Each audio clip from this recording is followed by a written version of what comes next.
السلام علیکم ورحمۃ اللہ وبرکاتہ۔ الحمد للہ رب العالمین والصلاة والسلام علی رسولہ محمد وعلی آلہ وصحبہ اجمعین۔ محترم حضرات، خیر مقدم ہے آپ کا عربی زبان اور قرآن کریم سیکھنے کے لیے۔ آئیے سب سے پہلے اللہ سبحانہ وتعالیٰ کا کلام سنتے ہیں۔ اعوذ باللہ من الشیطان الرجیم، بسم اللہ الرحمن الرحیم۔ ان اللہ وملائکتہ یصلون علی النبی یا ایہا الذین آمنوا صلوا علیہ وسلموا تسلیما۔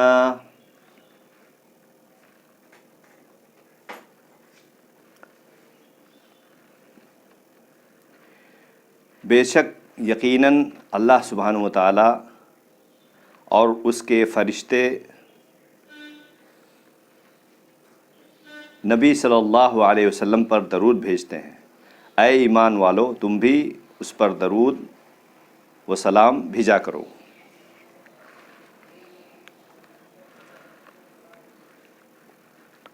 اس زمانے میں کفار اور منافقین آپ پر صلی اللہ علیہ وسلم پر طرح طرح کی الزام تراشیاں کر کے آپ صلی اللہ علیہ وسلم کو بدنام کرنے کی کوشش میں مصروف تھے۔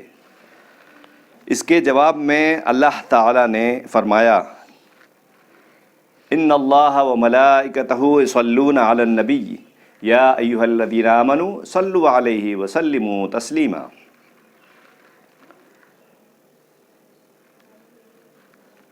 اللہ تعالیٰ نے فرمایا کہ جب اللہ تعالیٰ خود اپنے نبی پر رحمتوں کی بارش کر رہا ہے، فرشتے بھی اس کے حق میں دعائے رحمت و برکت کرتے ہیں، تو پھر ان لوگوں کی بیہودہ بکواس سے کیا نقصان پہنچ سکتا ہے؟ ساتھ ہی مومنوں کو بھی اللہ تعالیٰ نے حکم دیا کہ اس نبی صلی اللہ علیہ وسلم پر بکثرت درود دیا، دعائے رحمت و مغفرت اور سلامتی کی دعا کیا کرو۔ وہ الزام تراشیاں تو وقتی اور عارضی تھیں۔ اللہ تعالیٰ نے مسلمانوں کو ایسا طریقہ بتا دیا کہ قیامت تک آپ صلی اللہ علیہ وسلم پر سلامتی اور رحمت و مغفرت کی دعائیں مانگی جایا کریں، اور ہمیشہ آپ صلی اللہ علیہ وسلم کا ذکر بلند رہا کرے۔ اس سلسلے میں کچھ احادیث جو ہے ملاحظہ فرمائیں۔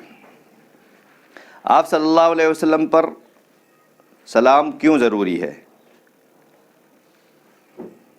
آپ صلی اللہ علیہ وسلم کی اللہ تعالیٰ فرشتوں میں ابو العالیہ نے کہا کہ اللہ کی صلاۃ سے مراد یہ ہے کہ اللہ تعالیٰ فرشتوں میں آپ صلی اللہ علیہ وسلم کی تعریف کرتا ہے، اور فرشتوں کی صلاۃ سے مراد ہے۔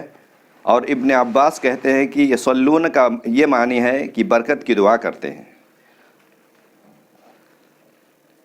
سیدنا کعب رضی اللہ عنہ بن عجرہ کہتے ہیں کہ صحابہ رضی اللہ عنہم نے آپ صلی اللہ علیہ وسلم سے پوچھا، یا رسول اللہ صلی اللہ علیہ وسلم، آپ پر سلام کرنا تو ہم کو معلوم ہو گیا، آپ صلی اللہ علیہ وسلم پر درود کیسے بھیجیں؟ آپ صلی اللہ علیہ وسلم نے فرمایا، کہو اللہم صلی علی محمد وعلی آل محمد کما صلیت علی ابراہیم وعلی آل ابراہیم انک حمید مجید، اللہم بارک علی محمد وعلی آل محمد کما بارکت علی ابراہیم وعلی آل ابراہیم انک حمید مجید۔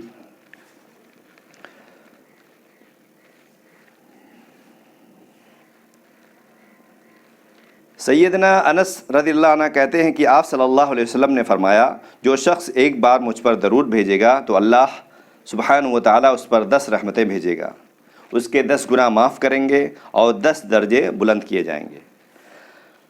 سیدنا ابی بن کعب رضی اللہ عنہ کہتے ہیں، ابی رضی اللہ عنہ بن کعب فرماتے ہیں کہ میں نے آپ صلی اللہ علیہ وسلم سے عرض کیا، اے اللہ کے رسول صلی اللہ علیہ وسلم، میں آپ پر بکثرت درود بھیجتا ہوں، میں اپنی دعا کا کتنا حصہ درود کے لیے مقرر کروں؟ فرمایا جتنا تو چاہے۔ میں نے کہا 1/4۔ فرمایا جتنا تو چاہے، اور اگر زیادہ کرے تو یہ تیرے حق میں بہتر۔ میں نے کہا آدھا حصہ۔ فرمایا جتنا تو چاہے، اگر زیادہ کر لے تو تیرے حق میں بہتر ہے۔ پھر میں نے پوچھا 2/3؟ فرمایا جتنا تو چاہے، اگر زیادہ کر لے تو تیرے حق میں بہتر ہے۔ پھر میں نے کہا میں اپنی دعا کا سارا وقت آپ پر درود کے لیے مقرر کرتا ہوں۔ فرمایا اب تو اپنے غم سے کفایت کیا جائے گا اور تیرے گناہ تجھ سے دور کر دیے جائیں گے۔ اسے ترمذی نے روایت کیا ہے۔ سیدنا عمر بن خطاب رضی اللہ عنہ فرماتے ہیں کہ جب تک تو اپنے نبی صلی اللہ علیہ وسلم پر درود نہ بھیجے دعا زمین و آسمان کے درمیان موقوف رہتی ہے اور اوپر نہیں چڑھتی۔ اسے بھی ترمذی نے روایت کیا ہے۔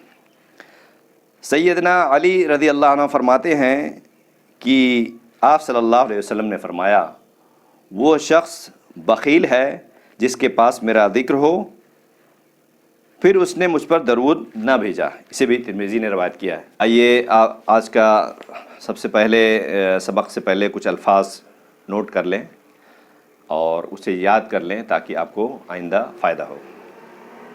سمعا اس نے سنا، شکرا اس نے شکر کیا، عامیہا وہ بھٹکا، عامیہا وہ بھٹکا، علمہ اس نے جانا، سألا اس نے پوچھا، الا مگر، نصرہ اس نے مدد کی، ایمان ایمان لانا، حزنہ وہ غمگین ہوا، ما جو کچھ، ایدی میرا ہاتھ، لما کیوں کس لیے، ثم پھر، قطع اس نے کاٹا، قول کہنا، حذرا وہ ڈرا، ہذا یہ، فقہ اس نے سمجھا، من سے، جہلا اس نے جہالت کی، عندہ نزدیک پاس، سخرا اس نے ہنسی اڑائی، کرہا اس نے ناپسند کیا، تلاوت کرنا، جمع اس نے جمع کیا، لا نہیں، خالدہ وہ ہمیشہ رہا۔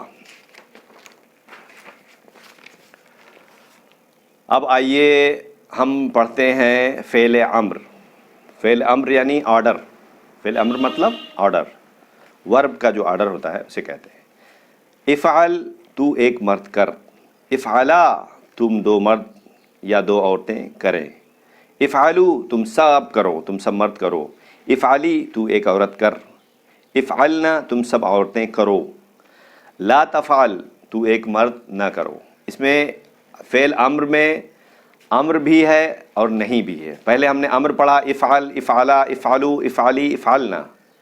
افعل تو ایک مرد کر، افعلا تم دو مرد اور یا عورتیں کریں، افعلو تم سب مرد کرو، افعلی تو ایک عورت کر، افعلنا تم سب عورتیں کر۔ اب ہم نگیٹو میں پڑھتے نہیں، لا تفعل تو ایک مرد نہ کر، لا تفعلا تم دونوں مت کرو، لا تفعلو تم سب مرد مت کرو، لا تفعلی تو ایک عورت نہ کر، لا تفعلنا تم سب عورتیں نہ کریں۔ اوپر دی ہوئی گردانیں کسی کام کے کرنے کے لیے کہنا یا کسی کام کرنے کے لیے منع کرنے کے لیے بتائی گئی ہے۔ اسے بھی بہت اچھی طرح لرن کر لیں اور لکھ لیں اور یاد کر لیں اور دوسرے کو سنیں اور سنائیں۔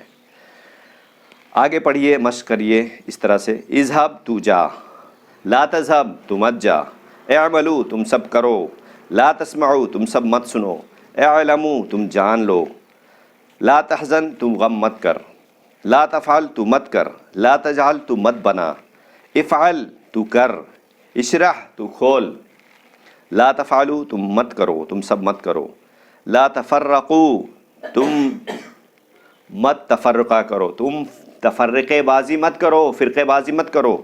اللہ سبحانہ و تعالیٰ قرآن کریم میں ارشاد فرماتے ہیں وَاعْتَصِمُوا بِحَبْلِ اللَّهِ جَمِيعًا وَلَا تَفَرَّقُوا، تفرقے بازی نہ کرو۔